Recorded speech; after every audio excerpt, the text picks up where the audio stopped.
स्वर्गीय बाळासाहेब ठाकरे यांच्या प्रतिमेला, प्रतिभेला आणि व्यक्तिमत्वाला साजेसं हे दिमाखदार संग्रहालय मुंबईच्या मध्यवर्ती प्रभागात आणि शिवतीर्थाच्या शेजारी वसतंय.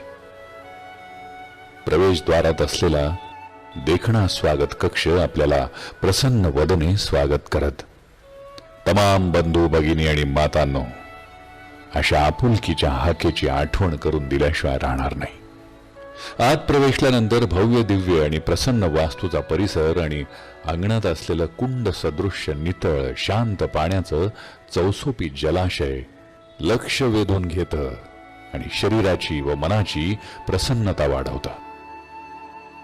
आणि ती वास्तू जणू बाळासाहेबांच्या उत्तुंग व्यक्तिमत्वासारखी प्रगल्भ विचारांनी परिपूर्ण असलेली प्रतिमाच समोर उभी असल्याचं भासवते. आणि समोर उभे राहून ते आपल्याशी जणू संवाद साधतायत असं वाटून जातं. पाय आपसूक त्या वास्तूच्या तळघराकडे वळतात आणि आपण मंदिराच्या गाभाऱ्यात प्रवेश केल्यावर जसं सकारात्मक आणि शक्तिपीठाचं वलय अनुभवतो, तोच अनुभव इथं यायला सुरुवात होते. हा तमाम मराठी साम्राज्याचा समृद्ध असा गाभाराच असावा याची अनुभूती येते. बाळासाहेबांच्या शब्दांना धार देणारा त्यांचा कुंचल्याचा फटकारा कायमच प्रभावी ठरला.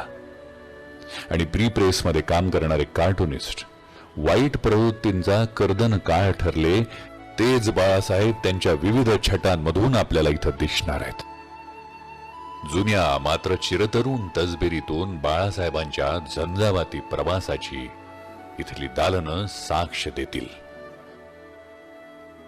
काही चित्रफिती, काही भास निर्मिती करणारे अद्ययावत तंत्रज्ञान वापरून व्हर्च्युअल रियालिटीद्वारे दिसणारे प्रसंग, बाळासाहेबांच्या व्यक्तिमत्वाला विशद करणारे दृकश्राव्य चित्रपटमय दाखले इथं पर्यटकांना वेगळ्या विश्वात घेऊन जातील.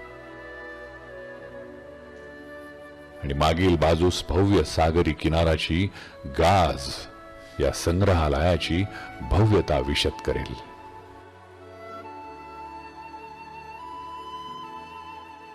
आदरणीय प्रबोधनकार यांनी बाळासाहेबांना वेगळी दृष्टी दिली, विचारांचं सामर्थ्य बहाल केलं आणि बाळासाहेब तरुणपणीच त्यांच्या विचारांवर मार्गस्थ झाले. ती कौटुंबिक जडणघडण आणि समाज प्रबोधनातून राजकीय वाटचाली सुरुवात केलेला प्रवास, त्या प्रवासाचं सचित्र दर्शन इथं तुम्हाला घडणार आहे.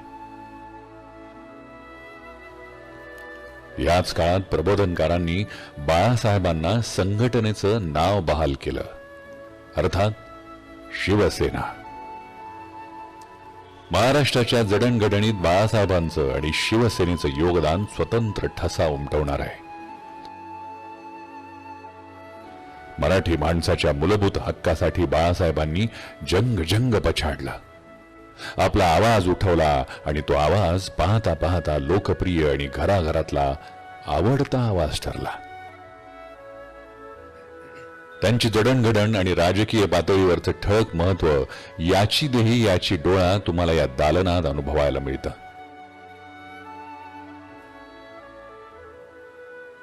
शिवसेना पहिला नगरसेवक, पहिला महापौर, आमदार, खासदार ते शिवसेनेचा मुख्यमंत्री असा झंझावाती प्रवास इथं तुम्हाला बघायला मिळतो.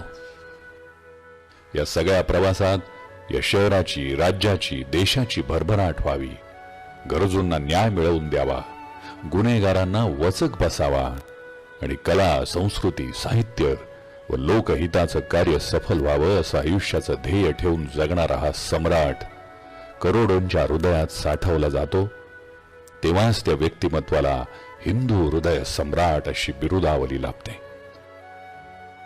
या महापौर बंगल्याच्या वास्तूत फक्त राजकीय व्यक्तीच नाही, तर सर्वसामान्यांना सुद्धा प्रवेश मानानं मिळावा, हाच या संग्रहालय इथं करण्यामागचा उद्देश. याचं दर्शन हिंदू हृदय सम्राट बाळासाहेब ठाकरे यांच्या शेवटच्या प्रवासात ठळकपणे दिसलं. त्या आठवणींचा कक्ष तुम्हाला आणखी गर्भ श्रीमंत आणि भावना समृद्ध करतो. संग्रहालयाच्या मुख्य दालनातून बाहेर आल्यानंतर मागील बाजूस असलेला अथांग समुद्र तुम्हाला पुनश्च बाळासाहेबांच्या व्यक्तिमत्वाच्या विशालतेचा प्रत्यय देतो. बाहेर आल्यानंतर चविष्ट खाण्यापिण्याची व्यवस्था असलेले कॅफेटेरिया तुम्हाला त्या संपूर्ण संग्रहालयाचं नयनरम्य दृश्य अनुभवण्यास प्रोत्साहित करतं आणि खऱ्या अर्थानं तुम्ही या बुलंद व्यक्तीच्या आयुष्यपटाचा प्रभाव हृदयात साठवून बाहेर पडता. हेच खऱ्या अर्थानं हिंदू हृदय सम्राट बाळासाहेब ठाकरे राष्ट्रीय स्मारकाचं खरं वैशिष्ट्य. जय हिंद, जय महाराष्ट्र.